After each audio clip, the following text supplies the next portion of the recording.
A Fable of Science and Politics. In the time of the Roman Empire, civic life was divided between the blue and green factions. The blues and the greens murdered each other in single combat, in ambushes, in group battles, in riots. Procopius said of the warring factions, "So there grows up in them against their fellow men a hostility which has no cause, and at no time does it cease or disappear. For it gives place neither to the ties of marriage, nor of relationship, nor of friendship. And the case is the same, even though those who differ with respect to these colors be brothers or any other kin." Edward Gibbon wrote, "The support of a faction became necessary to every candidate for civil or ecclesiastical honors." Who were the Blues and the Greens? They were sports fans, the partisans of the blue and green chariot racing teams. Imagine a future society that flees into a vast underground network of caverns and seals the entrances. We shall not specify whether they flee disease, war, or radiation. We shall suppose the first undergrounders managed to grow food, find water, recycle air, make light, and survive, and that their descendants thrive and eventually form cities. Of the world above, there are only legends written on scraps of paper, and one of these scraps of paper describes the sky. A vast open space of air above a great unbounded floor. The sky is cerulean in color, and contains strange floating objects like enormous tufts of white cotton. But the meaning of the word cerulean is controversial. Some say that it refers to the color known as blue, and others that it refers to the color known as green. In the early days of the underground society, the blues and greens contested with open violence, but today truce prevails. A peace born of a growing sense of pointlessness. Cultural mores have changed. There is a large and prosperous middle class that has grown up with effective law enforcement and become unaccustomed to violence.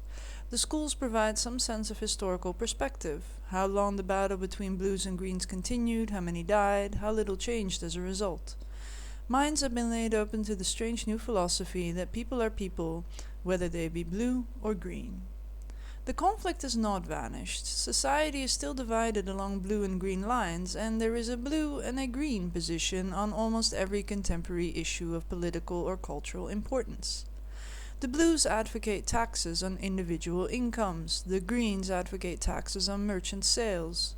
The blues advocate stricter marriage laws, while the greens wish to make it easier to obtain divorces. The blues take their support from the heart of city areas, while the more distant farmers and water sellers tend to be green.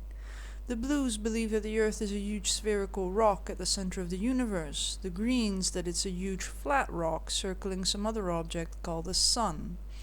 Not every blue or every green citizen takes the blue or green position on every issue, but it will be rare to find a city merchant who believes the sky was blue and yet advocated an individual tax and freer marriage laws. The underground is still polarized, an uneasy piece. A few folk genuinely think that blues and greens should be friends, and it is now common for a green to patronize a blue shop, or for a blue to visit a green tavern, yet from a truce originally born of exhaustion, there is a quietly growing spirit of tolerance, even friendship. One day the underground is shaken by a minor earthquake. A sightseeing party of 6 is caught in the trembler while looking at the ruins of ancient dwellings in the upper caverns. They feel the brief movement of the rock under their feet, and one of the tourists trips and scrapes her knee. The party decides to turn back, fearing further earthquakes. On their way back, one person catches a whiff of something strange in the air, a scent coming from a long unused passageway. Ignoring the well-meant cautions of fellow travelers, the person borrows a powered lantern and walks into the passageway. The stone corridor wends upward, and finally terminates in a hole carved out of the world, a place where all stone ends.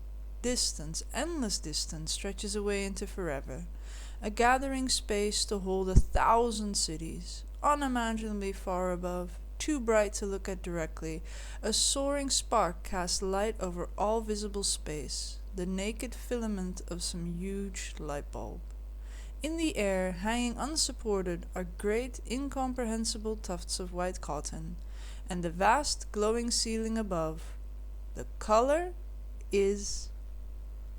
Now history branches, depending on which member of the sightseeing party decided to follow the corridor to the surface. Aditya the Blue stood under the blue forever and slowly smiled. It was not a pleasant smile. There was hatred and wounded pride.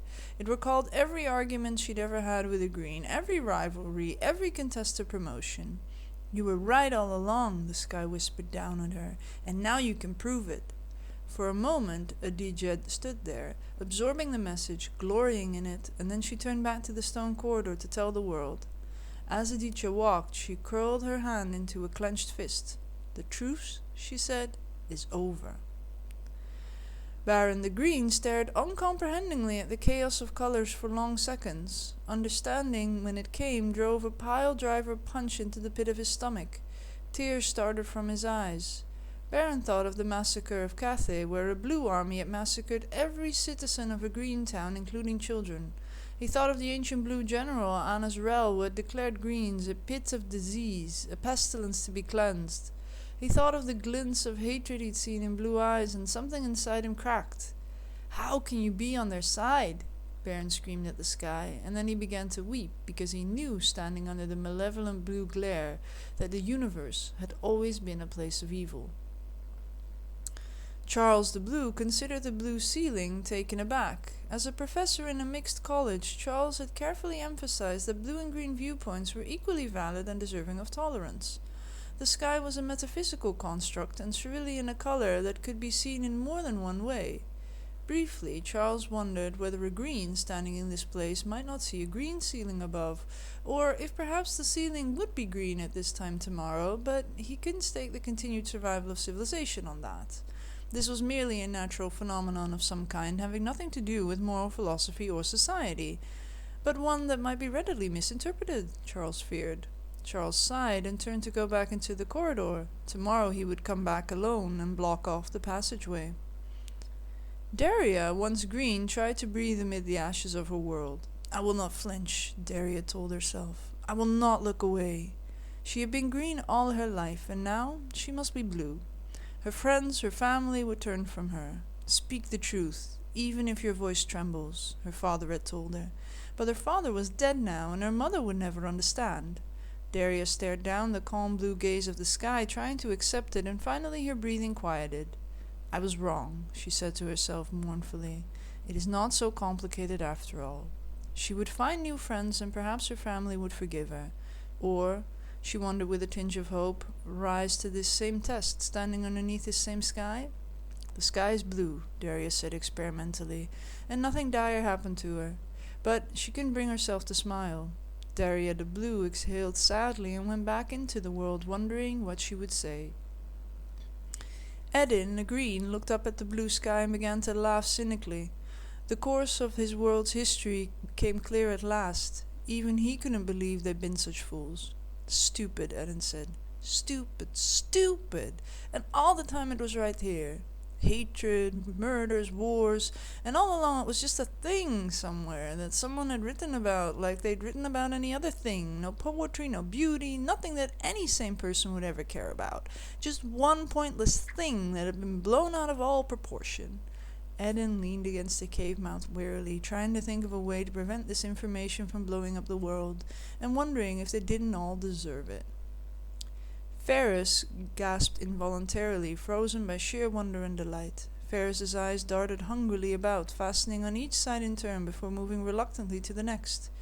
The blue sky, the white clouds, the vast unknown outside, full of places and things and people that no undergrounder had ever seen. "Oh, so that's what color it is," Ferris said, and went exploring.